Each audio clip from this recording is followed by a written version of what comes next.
Yes. 22 Luka 24. Yeah. Yakatokea mashindano kati yao. Yakatokea mashindano katikati yao.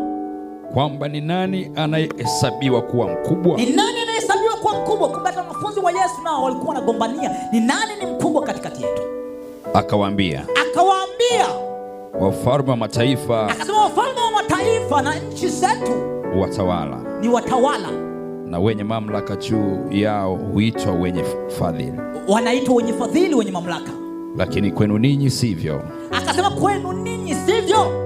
Bali aliye mkubwa kwenu na awe kama aliye mdogo. Aliye mkubwa kwenu ni awe kama mdogo. Na mwenye kuongoza kama yule atumikaye. Na mwenye kuongoza kama atumikaye. Kuna viongozi wengi leo, yes. Uongozi mwingi leo wa Afrika hata nje ya Afrika.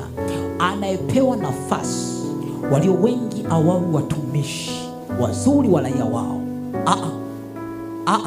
Wanatamani kuwa maboss kwa watu waliowachagua. Boss ni mtu ambaye anatoa sauti, lakini kiongozi ni mtu ambaye anasikia maoni ya watu, anasikia matatizo ya watu na anakwenda kuyafanya sawa sawa na anavyotaka watu. Kwa maisha yake yote anakuwa analinda interest za watu kuliko interest za kwake. Lakini kuta viongozi wengi sana ni wachumia tumbo, iko kwa ajili ya kwake. Na watu wakijaribu kumwambia we need something, anakuwa pia mkali kwao. Atakuwa mpole mpaka siku ambayo atahitaji kula yao tena. Anawaambia sio katika ufalme huu.